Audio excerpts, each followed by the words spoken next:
Is it making you emotional? Oh, totally. It's very real. It's very real. As the federal government shutdown is now in its third day, the impacts are being felt here in Idaho.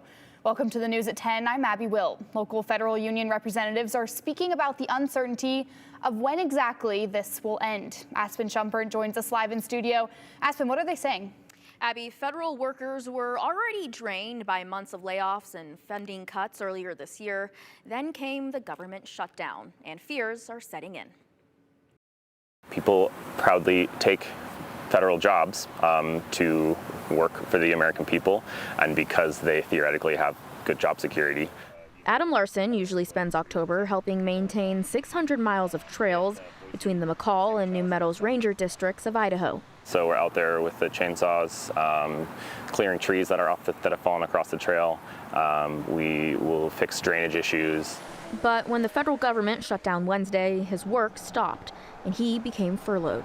It means we don't work, we can't work. They sent us on our merry way, and will call us when there's an update to our status.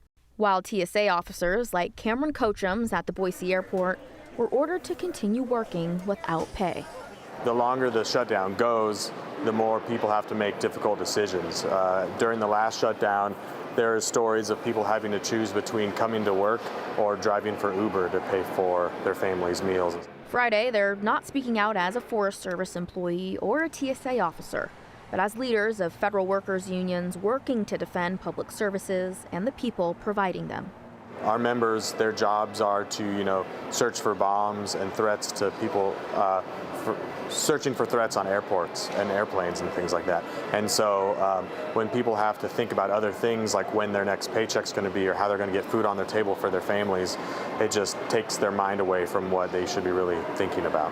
Coachums is the vice president of the American Federal of Government Employees Union, and Larson is the local president of the National Federal of Federal Employees Union. He's been through 2 other federal shutdowns, but says this one feels different. They still want us to believe that this is just like a partisan thing, that it's Democrats versus Republicans, red versus blue. We've reached a point where this is now just a showdown between the American people and the billionaires, and this is they're still grabbing at like the public services that we have fought for and that we as public servants want to fight for and protect and provide for people. And this, it feels violent. It feels like an attack on the American people. Both Larson and Coachum say typically being a federal employee comes with job security, but right now it feels like the opposite. In the strongest and most powerful country in the world, I don't think the federal employees should be getting treated like or acting like we're charity cases. Is it making you emotional? Oh, totally. It's very real. It's very real. Although federal workers are entitled to back pay by law, specifics on how or when remains uncertain. And I have some funds that I've saved up, but I'm a millennial. I have student loan payments. I have to pay really high rent. I have all these different bills that I got to pay, and so I'll hold on as much as I can. Most Americans are living paycheck to paycheck, and federal employees are no different.